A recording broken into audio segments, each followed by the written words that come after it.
Bueno, mi nombre es Nancy Isabel Subelsa y soy de la ciudad de San Salvador de Jujuy. Hago este video para cerrar el seminario, ¿no? Primero y principal, voy a comenzar con una afirmación que nos dice que sin la palabra de Dios no hay iglesia, porque en ella se funda, nace y vive.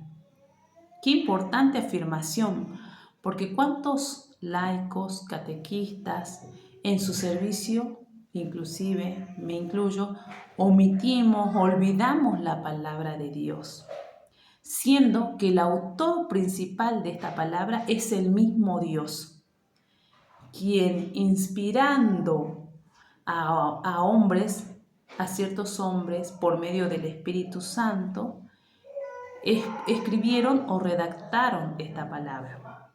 Por ello, tenemos acá dos autores en las Sagradas Escrituras: a Dios como autor principal y al hombre como autor instrumental, quien a través de sus facultades y medios, utilizando la razón y la voluntad, e inclusive atravesados por la cultura y su historia, escribieron de una manera propia, pero a su vez escribieron todo y solo lo que Dios quería.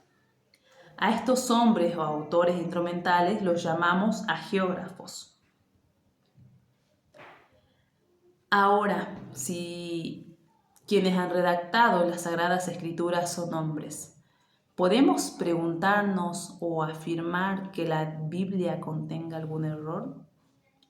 Por dogmas de fe decimos o creemos firmemente que los escritos o las Sagradas Escrituras enseñan de manera fiel y sin error. A esto lo llamamos inerrancia bíblica, es decir, inmune de todo error. Otra pregunta fundamental dentro de este espacio es cuándo termina o culmina la revelación. Dentro de la Constitución Dei Verbum nos dice que primero Dios habló a los hombres por medio de los profetas. Luego nos envió a su Hijo, nos habló por medio de su Hijo, es decir, al Verbo encarnado o Verbo eterno, quien con su total presencia y manifestación personal nos mostró lo que es Dios y la revelación misma. Y para concluir, digamos, con esto, con el envío del Espíritu de verdad, se completa la revelación, justamente para librarnos del mal, para salvación nuestra y resucitar a la vida eterna. ¿Cómo llega a nuestros días la revelación? De manera personal, yo cito a mi mamá. ¿Por qué? Porque si bien mi mamá no era una persona estudiada, por medio de la palabra, de la tradición oral, logró enseñarme lo que eran las Sagradas Escrituras. Por eso, a modo de ejemplo, la tradición que es de manera oral, en mi caso personal, la hizo mi mamá. Por otro lado, tenemos las Sagradas Escrituras, que justamente han sido escritas por estos hagiógrafos. Tanto las Sagradas Escrituras como la tradición están íntimamente unidas, compenetradas, porque ambas surgen de la misma fuente, se funden en cierto modo, ¿no? Ya que la Sagrada Escritura, como decíamos, es la palabra de Dios. Y en esta dualidad, este dúo, nos hace falta algo: el magisterio de la Iglesia. El magisterio de la Iglesia, que está compuesto por los padres de la Iglesia, nuestros papas, los obispos, quienes tienen el único oficio de interpretar auténticamente la palabra de Dios. Esto es la hermenéutica. Con esto no queremos decir que el magisterio de la Iglesia está sobre la palabra de Dios, sino que ésta la sirve, enseñando solamente lo que Dios les ha confiado, con asistencia del Espíritu Santo. Por eso podemos decir que tanto la tradición como las Sagradas Escrituras y el Magisterio están entrelazados y unidos, de forma que no tiene consistencia el uno sin el otro.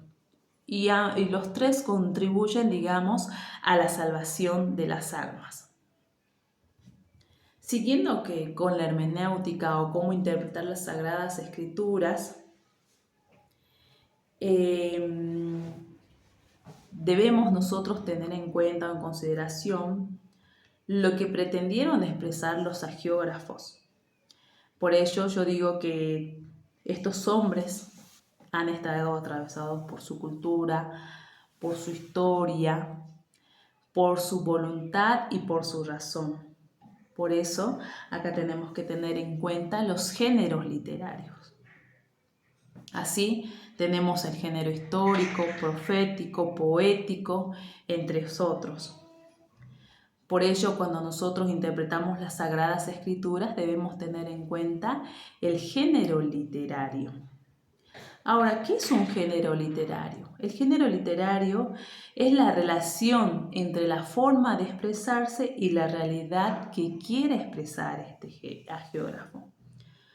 ¿Cuántos géneros literarios tenemos en la Biblia? Como yo les había comentado, tenemos los históricos, los relatos populares, los proféticos, los escritos sapiensales, los apocalípticos. Por eso, a las Sagradas Escrituras hay que leerlas e interpretarlas con el mismo espíritu con que se escribió, para sacar o tener en cuenta el sentido exacto de los textos sagrados. Esto nos permite, digamos, tener en cuenta la tradición viva de toda la Iglesia, ¿sí? Y justamente seguir manteniendo nuestra fe. Por eso, para tener, digamos, para que haya una buena interpretación de las Sagradas Escrituras, necesitamos el vínculo entre la palabra y la fe, que tiene, digamos, su paradigma en el sí de María. Para terminar, ¿sí?, debemos reconocer o afirmar, digamos, que la hermenéutica o lo que es la interpretación de las Sagradas Escrituras se realiza en la vida de la Iglesia, en la participación litúrgica y en la actividad de las comunidades. Por eso se dice que la interpretación de las Sagradas Escrituras exige eso, la participación de los exegetas, de la vida de fe y de la vida en comunidad. San Jerónimo nos decía algo muy bonito, que nunca podemos leer solos las Sagradas Escrituras, porque dice que encontramos muchas puertas cerradas y podemos cometer errores. La Biblia ha sido escrita por el pueblo de Dios, para el pueblo de Dios, por inspiración o bajo la inspiración del Espíritu Santo. A modo de cierre, si decimos que Dios es el autor de las Sagradas Escrituras, el estudio de las Sagradas Escrituras es el alma de la teología. Qué linda frase, ¿no? O lo que es lo mismo, es el motor, la fuente, el fin de la teología. Si no estudiamos las Sagradas Escrituras, no hay teología, no hay iglesia. Por eso es importante estudiar la revelación, porque en este estudio de la revelación nos comunicamos con Dios. Y esto es fundamental porque Dios guía e ilumina nuestro camino.